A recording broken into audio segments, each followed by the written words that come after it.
I understand why Professor Engel is not present with us, but both he and I are sorry about that because we would have enjoyed having a chance over lunch to discuss our respective approaches. And I think both he and I understand, well, I will speak for myself, his main finding, which is that we are like our family members and care about them, not because we've self-selected, but because we've learned, we've become enculturated in his language, to care about them, is a very powerful finding. And that's not, I just want to, as another social scientist, be really impressed by that finding.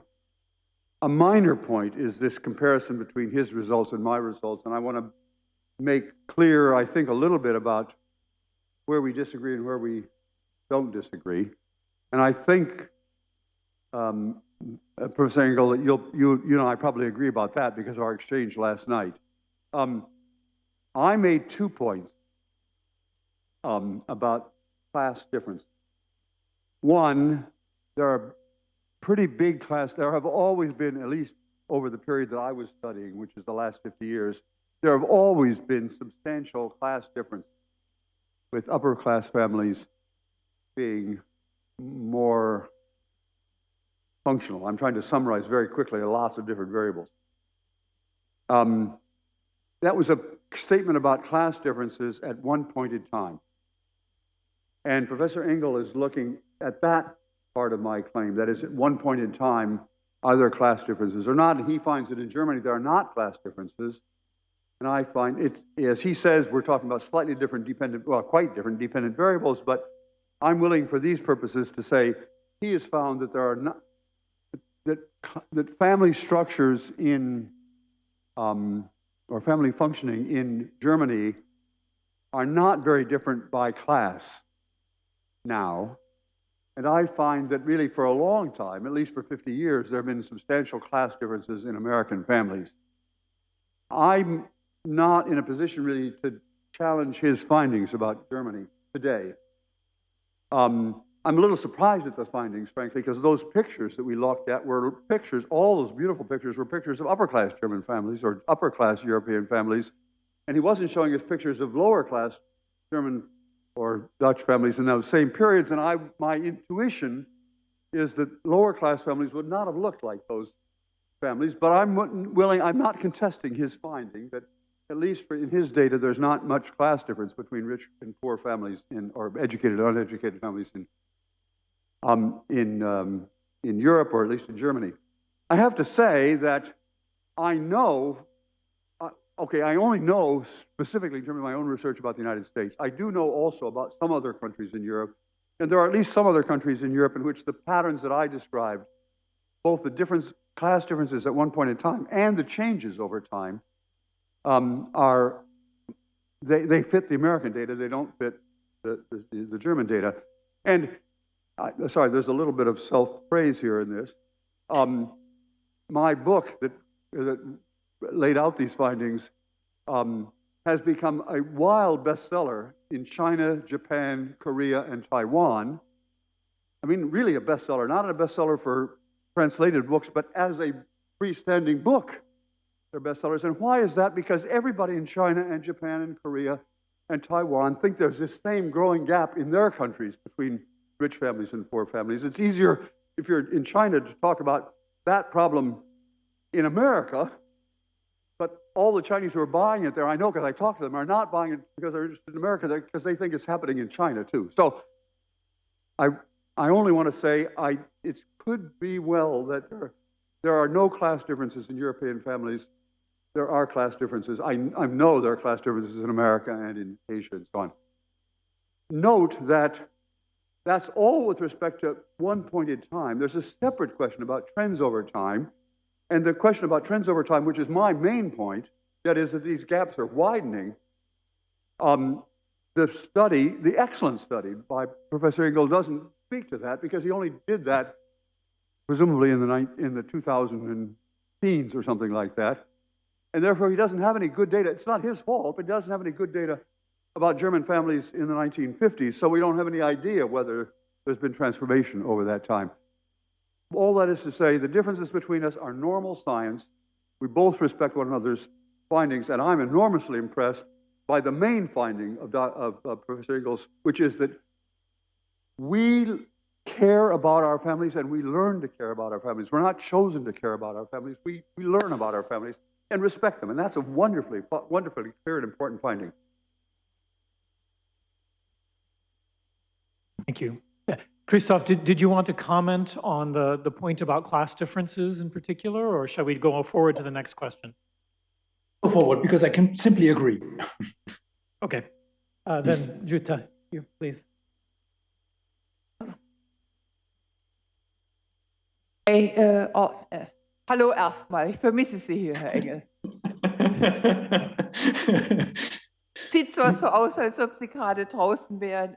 Sorry, now I switch back to English.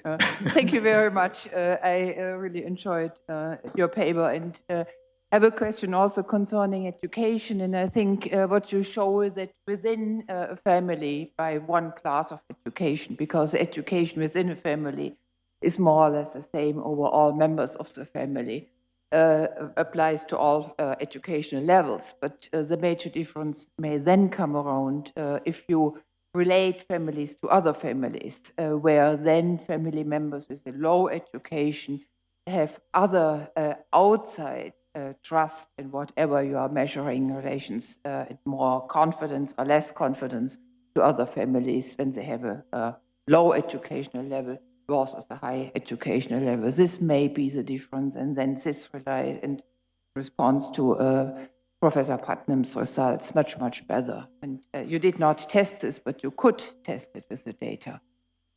This is the first comment which I would like to make, and the second is a question. You were telling us about children and parent-parent ties, but what are your findings if you compare parent-children ties and then having an interaction effect by the gender of the parents, which means mothers versus fathers to children? Thanks. So let me again try to be brief in the interest of giving many people a chance to come in. And just on the last question, unfortunately, not enough statistical power.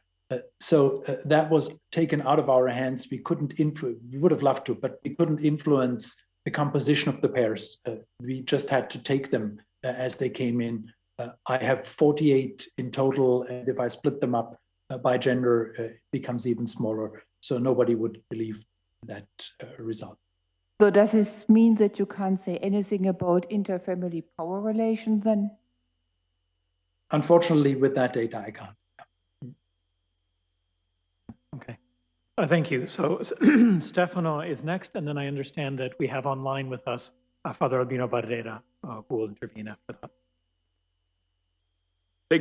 Thank you, Chris, for your work and your presentation, which I like it very much. I have a specific question. When you said that members of the family know each other's preferences, of course, are you assuming that preferences are exogenously given? Because in case of endogenous changes of preferences, how can we assume, how can we take your assumption? Because endogeneity implies that one member of the family can influence the preferences of the others. The second specific point I have to ask you, when you said that women are more risk-averse than men, okay, that is a typical argument. Don't you believe that it would be proper to distinguish between risk and uncertainty? Or, to say it in a different way, between choices and decisions? A choice problem is completely different from a decision problem. In other pieces of empirical work, which are not yet solidified, so to speak, it appears that in the case of solution of choices, it is true that women are more risk-averse. But when we come to decision problems, the opposite is true. And so it is proper, even though we economists, we always tend to consider as a synonym choices and decisions. That is a terrible mistake, because when one does not know philosophical foundation, keeps on making the mistake. Because one thing is to choose, another thing is to decide. And the indecision problems, women, they fare better. Do you agree from your results, or you have something to counteract that? Thank you again, Chris. So again, try to be brief. In terms of endogeneity of preferences, as Professor Putnam was pointing out, my experiment is a snapshot. I can't see a life cycle. And for figuring out to which degree there is a formative influence that I can trace, I would need longitudinal data, which I don't have. On risk preferences, I, of course, can only make a statement about the choice problem participants got. So it's a lottery choice. And every evidence I know about risk seeking is that indeed it depends on many things, among others, the context. So there is Elke Weber's domain-specific risk schedule that very powerfully shows us that in domains like social security and say leisure, the same person may well take very different degrees of risk. And in that respect, I completely agree with your general statement, but with my experiment, I can only say something about this very narrow situation I have studied. Very good, thank you. Our next two comments are both from colleagues who are online with us. So first, Father Albino, please. Hello. My observation is actually for the general discussion for Mariana Alconier. So is this the right time to if you don't mind holding on to that for just a little bit, then I'll circle back to you in a few moments. Okay, right? Got it. Great, thank you. We can go then to Lisa Schultz. You're muted. Sorry, that was a rookie mistake. I also was very, very struck by the significance of the results of your research, Professor Engel, with respect to the significance of enculturation, basically suggesting or proving in this limited category of people that you're testing that we come to know and love each other as family members by coming to know and love each other. And it seems to me that that is a very important issue to be thinking about in the broader context of understanding the family as a common good. If we are increasingly creating families that are put together by choice and controlling the people that we're going to be allowing to enter into our family as children based on disability selective abortions or abortions in period, we're losing the capacity to learn the value of the family that is given to us and the value of those family bonds.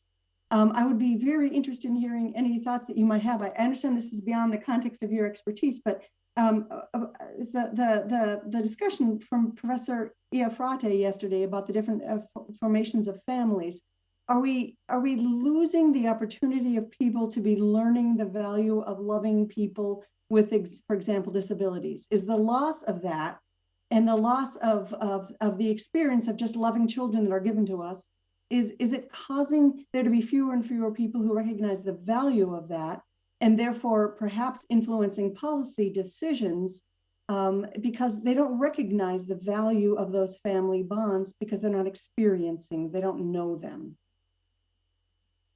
As a trained lawyer, I always think in normative terms.